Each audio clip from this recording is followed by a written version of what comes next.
Hello, reckless writers. In the beginning, there was nothing. And then the author said, I don't know, let's make some aliens or something. Today, we're talking about world building. I'm Argo, And I'm Mel. and we have special guest Jim with us Hello. on Writing Without a License.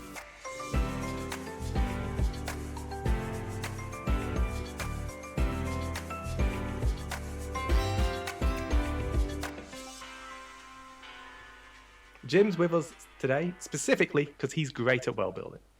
He's been a DM for years, runs a few different games, and his worlds are always interesting. So I'm going to start with you and ask, how do you come up with your world building? Okay, so yeah, I mean, my main experience with world building is in running pen and paper RPGs.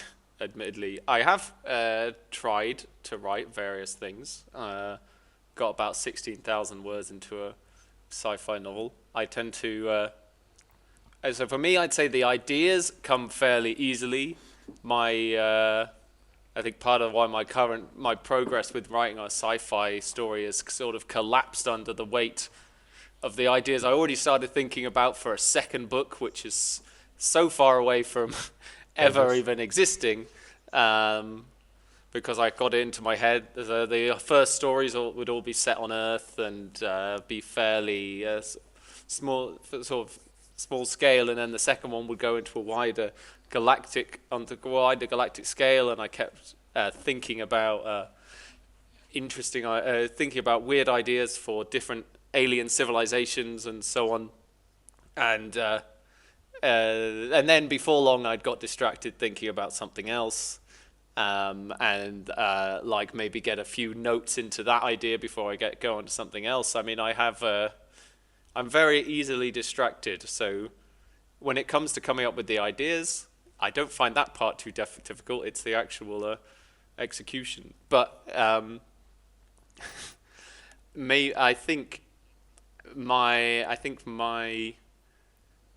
a few notes here about general advice, but I think so. Telling the story always comes before the world building, right? Whether you're writing a book, or you're telling a story in an RPG.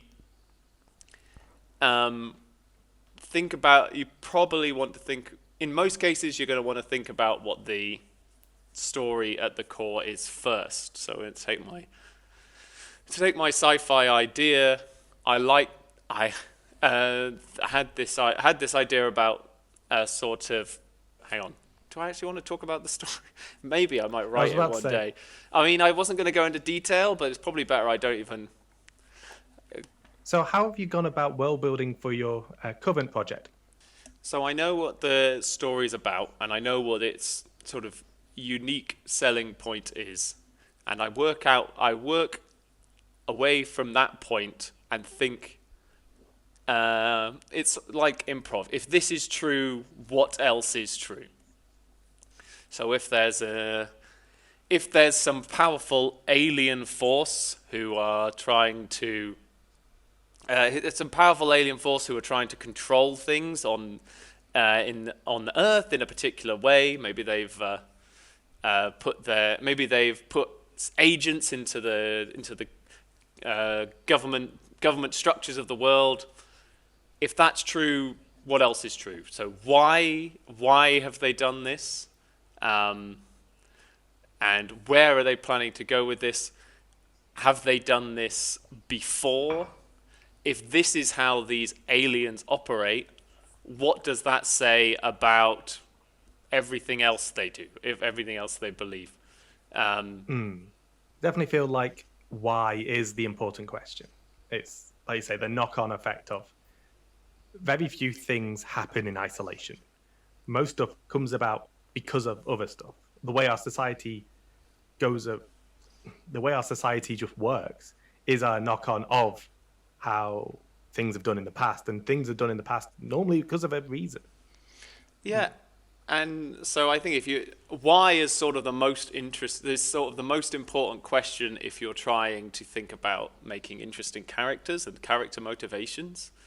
But when it comes to the state of the world as well, why that question of why comes up just again and again. Why is the villain doing what they're doing is a really important question to ask if you want to make a compelling villain. Why are these two nations at war? Why is this group afraid of this group, or this group dislikes this group, or so on? Questions like that are really important for making a world feel sort of fleshed out and believable, because you don't want, just like you don't want a villain who, just like you don't want a villain who is just evil and there's no real reason they're doing what they're doing. Well, not in most stories anyway.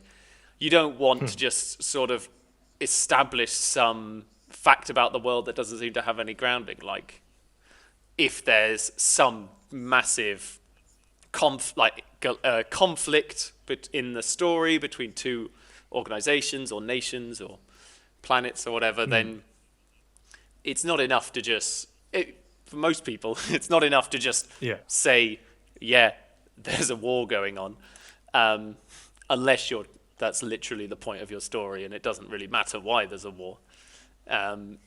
If you really want the world to feel believable, then there has to be a credible reason that things are the way they are. Oh, definitely. One of my favorite examples is the Stormlight Archive by Brandon Sanderson, because two of the initial things of how the whole book came to be was that the author, he himself admits it, he wanted giant crabs and he wanted giant swords. And a lot of the rest of the book was built around what sort of world and what sort of magic would make this entirely possible. So, and it builds in all the other aspects of, oh, these are swords, these are how these work, to make it happen. And then those things end up becoming almost more interesting than the initial ideas it started, as you start to see, oh, because it's a barren wasteland and only huge things can survive that well. Yeah. So I think you sort of, it depends what scale you're starting on. So I expect some people do go in, particularly maybe genre, people that write genre fiction, with thinking, I want to write a medieval fantasy story, a sort of space opera, a cyberpunk story. So where do I go? Whereas in my case, I tend to start with, on a bit of a smaller scale, start with an idea. So with the story I'm working on, I had a sort of personal story of these characters affected by this event. Then I worked out from what the event, worked back outwards from what the event was and the ramifications of that. When I was designing a world for a Dungeons and Dragons campaign, I had one idea that I sort of thought would be interesting with other players to have to interact with, which was that they're in a place where magic is outlawed, and magic is something people are scared of. So the players would be. So I was thinking of sort of what was interesting for the players, but also just what was an interesting story. So obviously, if you know anything about Dungeons and Dragons, you probably expect magic's quite a big part. Lots of the characters can do magic. In most settings, there's no penalty for that, but I thought it'd be introduce something interesting for the players if they have to worry about the consequences of using their magic in the different situations. It could make them fugitives. So I liked that idea from a sort of narrative standpoint and from a mechanical standpoint for what I could do with it as a DM with my players. And then, so I had this basic central idea. I thought that was probably going to form the crux of the campaign, and then I worked out from that. So I started to think, so what counts as magic in this case? So the obvious. I didn't go as far as literally like making a sort of spreadsheet of how magic things are, and as you get out, they get less and less magic, and you're not really sure by the end whether a dragon is magic or nature or whatever. But if I was to make it into a book that I'd really want to be coherent and credible, so lots of people would want to read it, that's the kind of thing I might do. But in this case, I started, so the obvious things, if you go out in town and cast a fireball, you've obviously done magic, you've broken the law. But then there's things like magical creatures with magic that have body parts that have magical properties. Is that magic? And so I thought, well, in this place they don't want any magic at all, so they respond to this by they make it illegal to hunt these magical monsters unless you are licensed to kill the magical monsters that are in places they shouldn't be.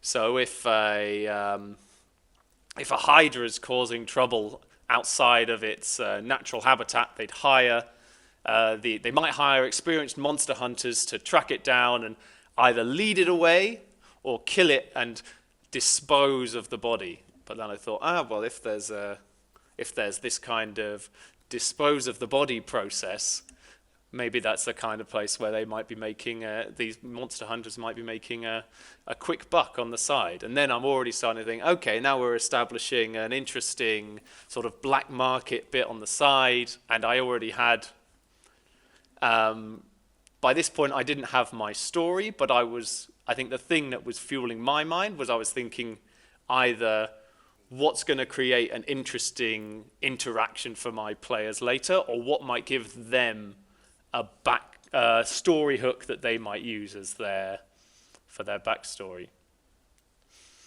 And so then it got on to the history of the world, and I was thinking, so they all hate magic now. Why? Something must have happened to make them be terrified of magic. And so I hit on in this idea prior to reading. Sorry, go on. Yeah, no, it's fine.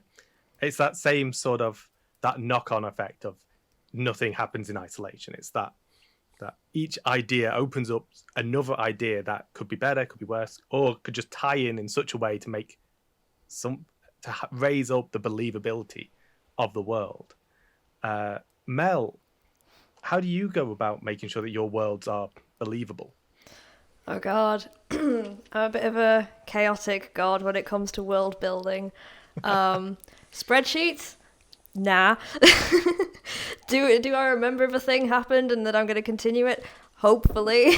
I'm the kind of writer who needs like an assembled team of rabid fans telling me where the mistakes are, to be honest, which is why I really support having beta readers for your books, because I can't keep track of it all. But in terms of world building, yeah. See, I love Brandon Sanderson, but I'm on the side of things where too much world building is gonna stop me from reading a book. So I am quite critical of how much you should world build. If it's gonna further the plot or it's an interesting thing to bring in at that time, then it's great. However, I feel like I'm constantly wary of doing too much world building, where I get too obsessed with the world I'm creating more than the plot and the characters, and then just end up kind of writing some kind of bizarre history of the world rather than actually telling a story, because that's one of the things that I hate to read. So instead of like active world building, I'm almost trying to avoid too much instead. Like it's a passive world builder. Yeah, very passive. Like it's gonna come out in the story however I tell it. I love fantasy. I'm gonna be constantly thinking of like weird things to add to it, but I don't want it to get too weird, and I don't want it to like get in the way of the story I'm trying to tell ever, which is like my biggest worry. Jim, do you ever find yourself doing too much world building? Well, maybe we'll get onto the sort of nitty-gritty of how you deliver your ideas to your audience. Maybe we'll get into that in a bit more later. But I think the thing to always remember is, like, you can get very excited about it, but going in, your audience does not have the investment that you do. Not most audiences. And I find it's kind of humbling if you're running for players, as like I do when I'm running an RPG. It's kind of humbling. It's kind of humbling to realize that the players don't care nearly as much about the history of this world and the interpersonal dynamics between the between the different nations as you do, and they care about their characters and what their characters do. I suppose that's the advantage of a D&D group, is you get that immediate feedback of like, oh yeah, they're just not paying any attention to this. Versus in the written word, where you're going to have to wait for your readers to complain about it. That being said, what I've found is generally players don't want to consume loads of lore and learn all about the world and learn all the history, but they definitely appreciate that it's there if they wanted it. And I think so if it feels like to my players suddenly I have an answer for why this place is like it is, why this person is acting the way they are to one of the players when the player's from a particular location or something like that, suddenly the world feels bigger than them, and it gives them something to cling on to role play, something they might explore later. And I think with when you're writing a book or telling any other story, it's kind of, there's a sort of similar trajectory of investment with the players, with the readers or the watchers, whatever they are, in that not many people go in there wanting loads of lore and history, but they will spot signs that there's something going on there, even when what they really want at the start is to invest in probably a more personal story.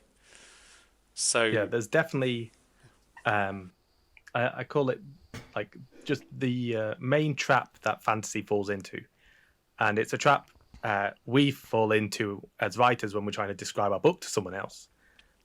Of most fantasy, when you take it outside of its context, sounds say that sort of thing of that no one really wants to get into it when you take your book and go, oh, it's this and this and this and this and this. Whereas if you slowly lure them through it throughout the book, you get people way more hooked until they're asking the really niche questions about your world building. It's why I think there's a common trend in fantasy books now before the book actually starts, you have several pages of maps. And I think it's probably ultimately a bad idea. I think certain people who are really love the trappings of the fantasy genre, they open it and they're like, oh yes, I can't wait to know what this little village on this fork in the river is, what's going on there. But most people... Definitely a Wheel of Time reference. Well, Game of Thrones does it. The Brandon Sanderson books do it. Most fantasy, most sort of epic fantasy has that now. And I think, small number of people love it. I like the feeling of checking back as I'm going later, but generally I think it's very much in danger of overwhelming you before you have got anything to latch on to at that point. And it makes all fantasy books look the same. And I mean, if you are writing quote unquote genre fiction, you're going to have a real problem with standing out from all the rest anyway. And so if you open with a book, open with a map, you're probably going to have the same thing. I think there's something to be said for fantasy books opening with a map, though, because I saw a meme about this very recently about how comforting it is when you open a fantasy book and there's a map. It's like you know exactly what you're getting in for. And for me, I think that there are different expectations on world building depending on the genre. So if it's high fantasy where it's Tolkien, you're expecting there to be a lot of world building. Okay, you're more prepared to put up with a lot more of it. The same goes for certain fantasy novels, but maybe not all of them. For certain fantasy writers, I guess. Sci-fi writers. But then if you get to urban fantasy, I don't think people are nearly as willing to put up with it. So I think you've got to play with your expectations there.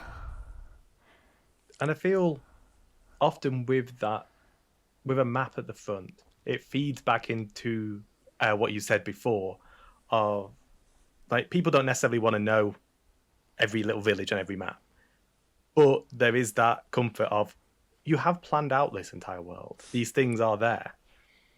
I know I tend to you glance at the map and you're like, yep, that's good enough. And then it's at the end when you're going back and you're like, oh, they went from there to there and they went to there.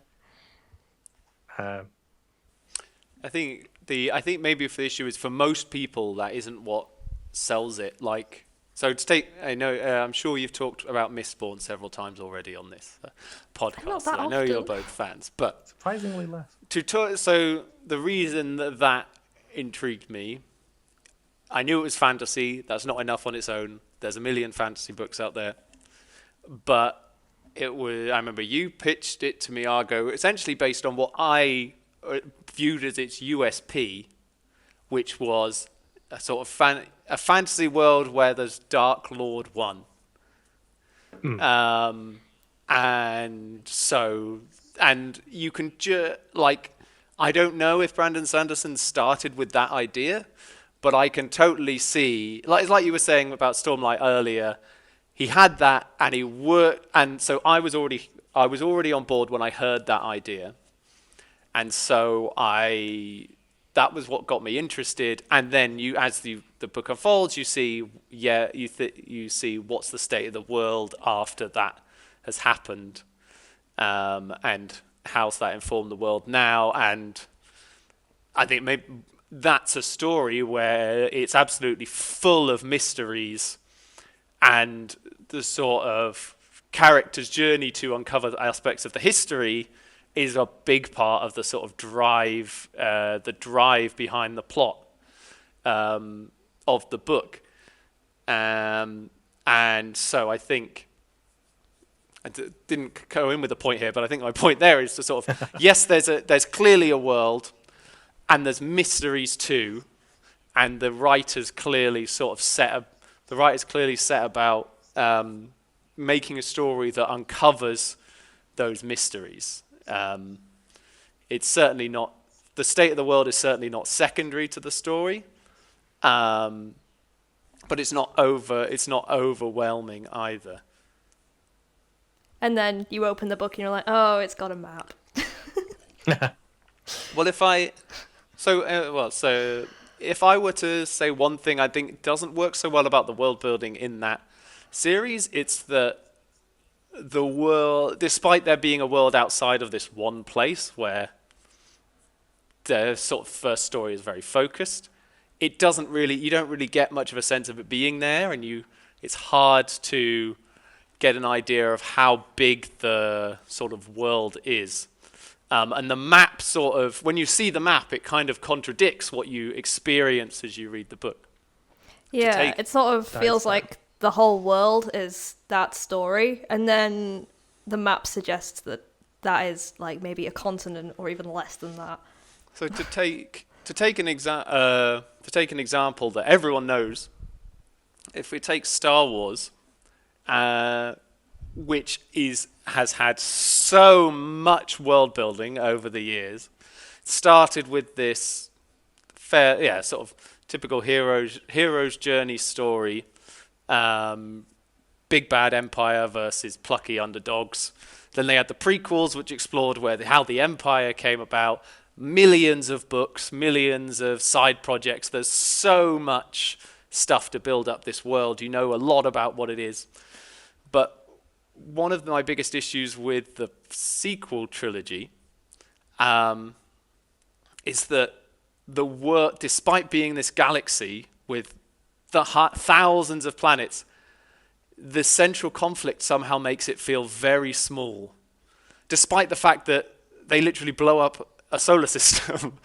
The whole thing feels very small, especially in episode 8, The Last Jedi, where there's sort of supposedly two huge organizations, one the sort of remnants of a galactic empire, the other the remnants of a republic that built them, are condensed to two spaceships slowly following each other through space. And it's like, there's a sense there that the scale, it's really hard as a viewer to get an idea of what the scale the scale of the world is. And I think the reason there's a disconnect is because you're routinely told this is really important, but the scale feels really small. Whereas if you get a story,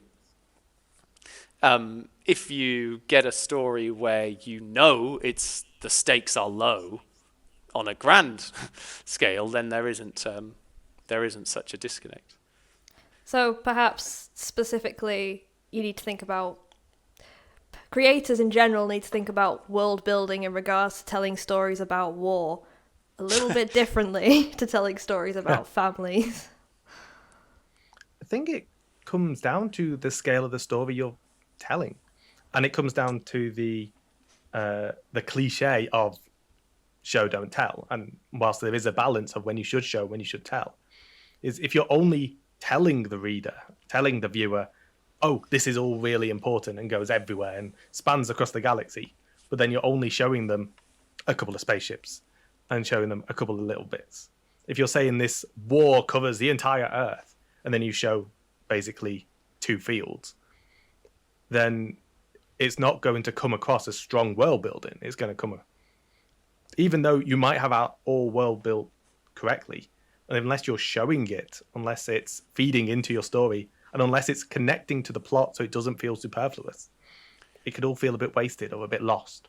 I think the art is to use the personal to communicate the global.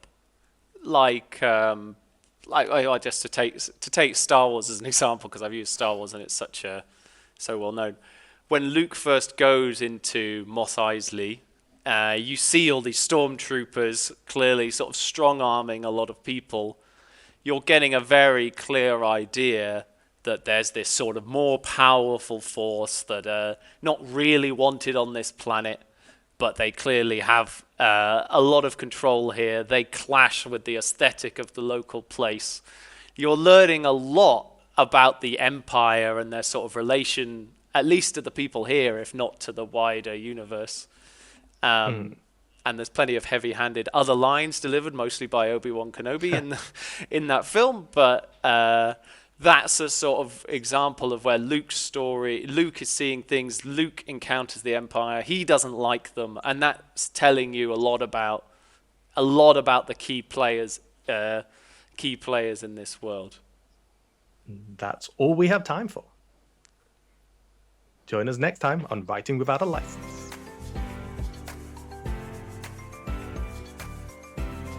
I didn't know that was how short they were. Yeah, we probably should have mentioned that. I thought that was like 2 hours. I wouldn't have rambled quite so much.